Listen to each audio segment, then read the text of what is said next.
찌양입니다. 찌양이 뭐야? 네. 아는 분은 다 아실 거라고 생각을 해요. 네. 1000만 유튜버다라고 불리죠. 구독자가 1000만입니다. 1000만 유튜버 찌양. 전 남친의 4년간 맞으면서 방송했어요. 라고 본인이 직접 고백을 했습니다. 목소리 들어보시죠. 남자친구를 만난 적이 있어요, 방송하기 전에. 네, 처음에 엄청 잘해줬었고, 그래서 만나고 있다가 폭력적인 그런 모습을 막 보이더라고요. 헤어지자고 얘기를 했었는데, 제 몰래 찍은 동영상이 있더라고요. 그거를 이제 유포하겠다고 본인이 일하는 곳에 데려갔었어요. 그냥 앉아서 이제 술만 따르면 된다. 그 당시에 제가 그걸로 버는 돈도 다 뺏어갔어요. 이제 헤어지지 못하게 협박을 했었고, 그 뒤로 되게 엄청 많이 맞고, 좀 막 우산 같은 걸로도 맞고. 네, 살짝 좀 목이 메였어요. 네. 찌양, 먹방 많이들 보실 겁니다. 먹방으로 얘기하면은 굉장히 많이 보는 그 유튜버인데 지금 1000만 유튜버다라고 얘기를 하죠. 근데 이 1000만 유튜버가 지금 얘기를 하기를 남자친구랑 헤어지려고 하니까 나 몰래 찍은 동영상 있어라고 얘기하면서 협박을 했고 40억 원을 뜯겼다는 겁니다. 수치스러워서 반항도 못했다라고 얘기를 하는데 1000만 유튜버 잘 감이 안 오실 수 있어요. 지금 유튜버들 그 리스트를 좀 같이 볼까요? 네. 한국인이 가장 좋아하니까 지금 이게 순위가 구독자가 몇 명이냐를 따져서 지금 이 순위를 좀 따져본 거예요. 1위가 찌양입니다. 아까 네. 직접 본인 입으로 네, 맞았어요라고 얘기한 고백한 찌양. 1010만 명입니다. 분야 먹방하는 유튜버예요. 두 번째 곽튜브.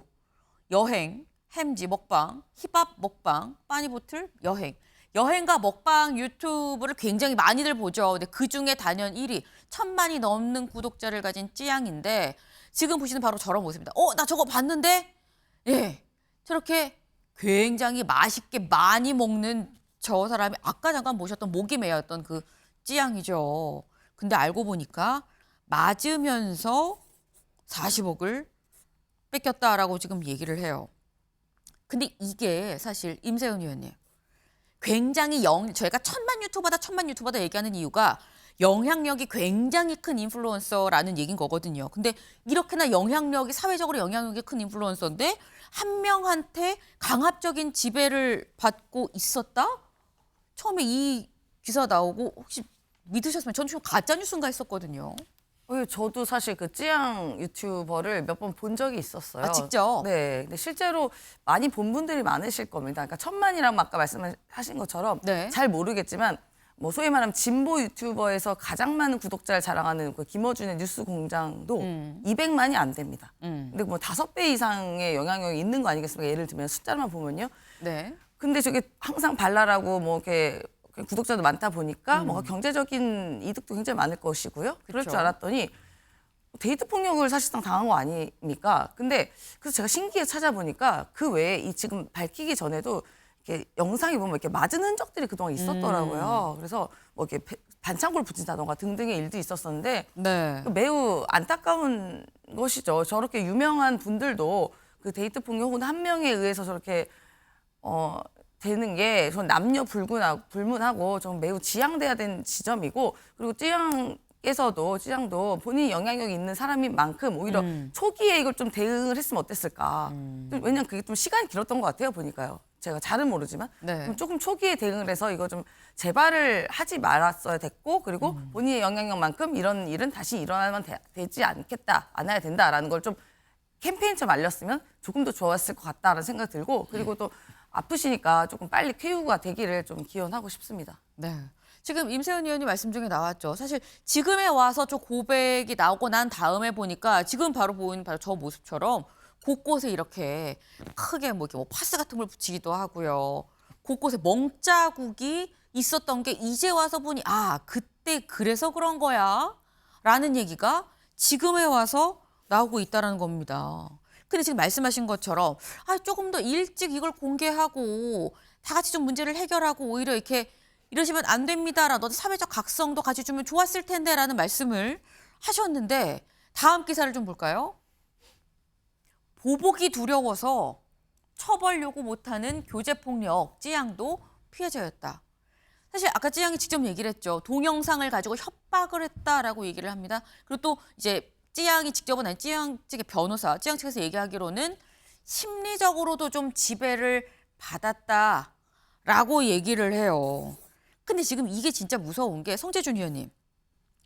이게 사귀는 사이에 뭐 폭력, 뭐 가스라이팅 등이 우리가 신문 뭐 사회면 사회 섹션에서 볼 수 있는 기사가 아니라 내가 맨날 보는 먹방 유튜버가 그렇다고 이런 상황인 거거든요.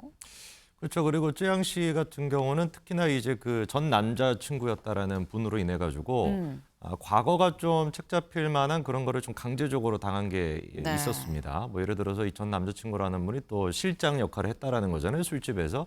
그래서 이제 강제적으로 거의 뭐 여기서 이제 뭐 일을 시킨다든지 그리고 이제 또 불법적으로 촬영이 된 어떤 그런 영상 같은 게 있다든지 이런 걸 통해 가지고 가족들한테 협박을 하다 보니까 또 함부로 법적인 조치를 또 못 취하는 그런 것도 있었는데 네. 더더욱 안타까운 거는 이게 이 사건이 알려진 게 이제 최근에 또 다시 불거진 거지만 사실 이미 뭐 과거에 고소를 하긴 했습니다. 전 남자친구를. 그래서 이제 워낙에 혐의가 많다 보니까 징역 5년 정도가 나올 것 같다 이런 얘기도 있었는데 이 전 남자친구분이 극단한 선택을 또 하셨어요. 그러다 보니까 공소권 없음으로 이게 그냥 취하가 됐던 겁니다. 불송치로. 그래가지고 묻혀있던 상태였다가 우연찮은 어떤 일을 통해 가지고 이제 녹취록이 또 공개가 되면서 찌양 씨가 그런 식으로 뭔가 이게 묻혔던 이유가 유튜버들, 흔히 이제 우리가 이슈를 다루는 그런 어떤 유튜버들의 어떤 그 공갈이라고 해야 될까요? 그런 걸로 인해 가지고 또 묻혀 있었던 게 아니냐라고 새롭게 지금 또 의혹이 제기되고 있는 그런 상태입니다. 네. 지금 좀 약간 요 그간의 정황을 좀 살짝 좀 말씀을 해 주셨어요. 네. 지금 말씀처럼 아니 그러면은 그 남자친구는 어떻게 된 거야? 이 찌양을 이렇게 지금 협박을 하고 그런 것 중에 어떻게 된 거야라고 생각하실 수 있는데 찌양이 이 자기 고백 사실 이런 일이 있었습니다라고 아까 저희가 본 그 영상 본인의 유튜브에 직접 올린 영상이죠. 그 영상에 댓글로 찌양 씨의 변호사가 댓글을 달았어요. 뭐라고 달았느냐? 네. 찌양의 전 남자친구 A 씨가 말씀하신 것처럼 여러 가지 혐의로 뭐 한두 가지 혐의가 아닙니다. 굉장히 많은 혐의들로 형사 고소가 진행이 되고 있었는데 그 전 남자친구가 사망하면서 형사 고소가 공소권 없음으로 종결이 됐습니다. 네. 아니 그럼 전 남자친구로 종결이 되고 다 끝난 거 아니야? 그러면 지금 현재 가해자가 없다는 얘기인데 가해자가 없고 그럼 현재 피해 상황이 없고 그랬으면 지금은 이게 피해가 이어지지 않는 거 아니야? 이게 갑자기 왜 나왔지? 왜 고백을 한 거야? 라고 생각하실 수 있는데 이 사태 일지를 좀 같이 볼까요? 처음에 이 얘기가 왜 나왔느냐라는 거예요. 이걸 좀 보겠습니다. 지난 10일 저녁 7시에 가로세로 연구소에서 얘기를 해요. 유튜버 누구가 찌양의 어떤 비밀을 언급을 하면서 이거 엿바꿔 먹는 게 낫다라는 대화가 있다라고 얘기하면서 그 대화를 직접 녹취를 공개를 합니다. 그러고 나니까 뭐 찌양 비밀 뭔데 그래 뭔데 지금 뭐 엿을 바꿔 먹는다는 거야 뭐 이런 얘기가 나와 논란이 분분하면서 아까 저희가 본 것처럼 이튿날 새벽 3시에 새벽 3시에 찌양이 직접 저희가 본 그 영상이죠. 다 말씀드릴게요. 얘기하면서 사실 과거에 남자친구가 저를 협박을 했었고 돈도 뜯어갔고 너무 힘들었습니다라고 본인이 직접 고백을 하는 상황이 생긴 겁니다. 네. 그러니까 결국 이게 또 다른 유튜버의 폭로로 다시 이게 시작이 됐다라는 거죠. 근데 실제로 그래서 이 쯔양도 그런 얘기를 해요. 전 남자친구가 주변에 이걸 얘기를 했다. 그 얘기도 좀 같이 들어보고 오실까요? 그분이 이제 주변 사람들에게도 제 욕을 정말 많이 했었는데 진짜 너무 과장되게 말하고 막 그래서 욕을 하고 막 그랬었는데 그래서 그 주변 사람들에게도 돈을 계속 뜯겼다. 협박을 당해서 돈을 준 적이 있습니다.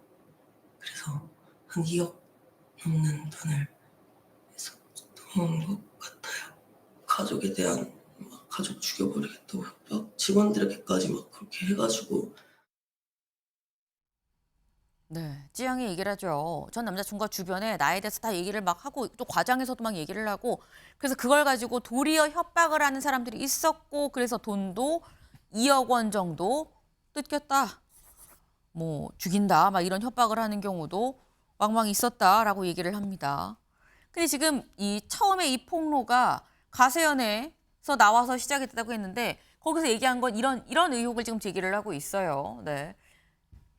또 다른 유튜버 구제혁 유튜버가 찌양이 과거 술집에서 일했던 유튜브 영상을 방영하겠다고 하면서 찌양한테 5,500만 원을 받아낸 의혹입니다. 본인은 부인하고 있어요.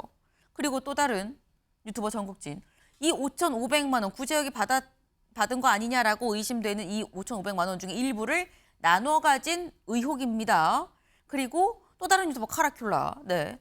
찌양을 협박해서 돈을 받아내자고 다른 유튜버들하고 논의를 한 의혹입니다. 근데 본인은 부인을 하고 있습니다. 네. 일단 다른 유튜버들이 뭔가 찌양을 협박을 해서 돈을 받았다라는 얘기가 나오고 있는 거죠. 근데 여기 지금 나왔죠. 당사자들은 부인하고 있다. 부인하는 그 목소리도 들어보시죠. 당시에는 유튜브 코리아에서 사회적 이슈를 다루는 채널들을 제지하겠다는 언론 보도가 잇따라 게시되었습니다. 따라서 당시에 친분 관계가 있었던 유튜버 구제혁에게 쯔양님과 관련하여서도 저격성 영상을 올리지 말라고 설득하는 입장이었습니다. 가로세로 연구소에서는 본건과 관련하여 저와 무관한 부분이 충분히 소명될 수 있는 녹취 부분들을 악의적으로 모두 제거한 채 무단 배포하였습니다. 의도치 않게 거론되어 많은 심적 고통을 받으셨을 유튜버 쯔양님께 진심으로 사과드립니다. 네. 일단 여기 나온 유튜버들 중에서 카라큘라는 이렇게 얘기를 하죠. 부인했습니다. 구제혁도 자신의 이 글을 통해서 부인을 했어요. 나는 아니다라고 얘기를 했습니다. 그러면서 내가 곧 다 밝힐 거니까 기다려라라는 얘기를 하기도 했습니다. 네. 근데 지금 다들 아니라고 하는데 지금 저희 기사 곳곳에 보면 사이버 레카가 무슨 말이야라는 생각 드실 거예요. 사이버 레카라는 얘기가 이 찌양 사태에 관련해서 계속 나오고 있습니다. 뭐냐? 이거죠. 그러니까 원래 사이버 레카라는 게 견인차를 레카 얘기를 하죠. 근데 이렇게 교통사고가 나면 레카차가 갑자기 어디서라든지 막 몰려요. 그것처럼 유명인 관련해서 악성 이슈가 있을 때 여기에 몰려들어서 자극적인 영상 콘텐츠를 게시해서 수익을 내는 유튜버들을 좀 비난하는 쪽의 사이버 레카라는 얘기로 부르기도 합니다. 네.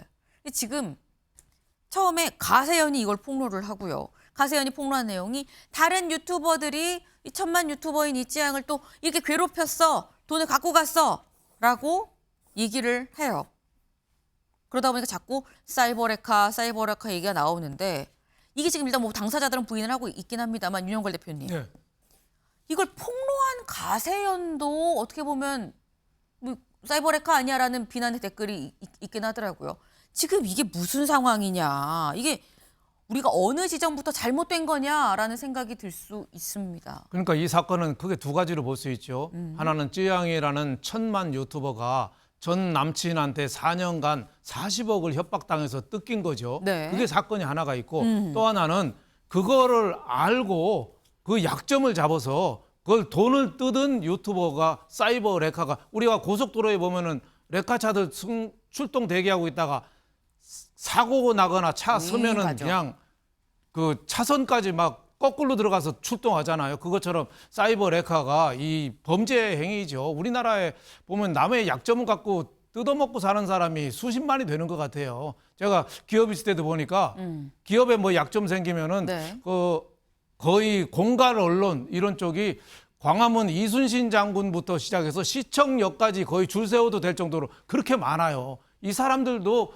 그 쯔양의 약점을 잡고 공개한다, 뭐 그 영상 있다 해서 계속 협박을 해와서 여태까지 한 2억 정도 뜯겼다고 하는데 네. 이거에 관해서는 우리나라 사회를 좀 맑게 한다는 차원에서 검찰이 좀 적극적으로 좀 수사를 좀 했으면 좋겠어요. 그냥 그렇다 하지 말고 이런 문제는 정말 심각한 문제거든요. 정말 검찰에 빨리 좀 수사를 요청합니다. 네.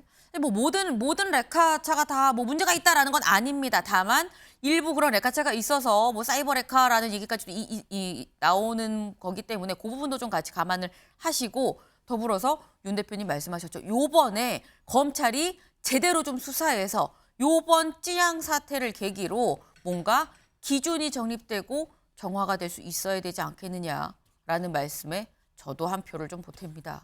저희가 준비한 소식 오늘 여기까지입니다. 오늘도 좋은 하루 보내세요.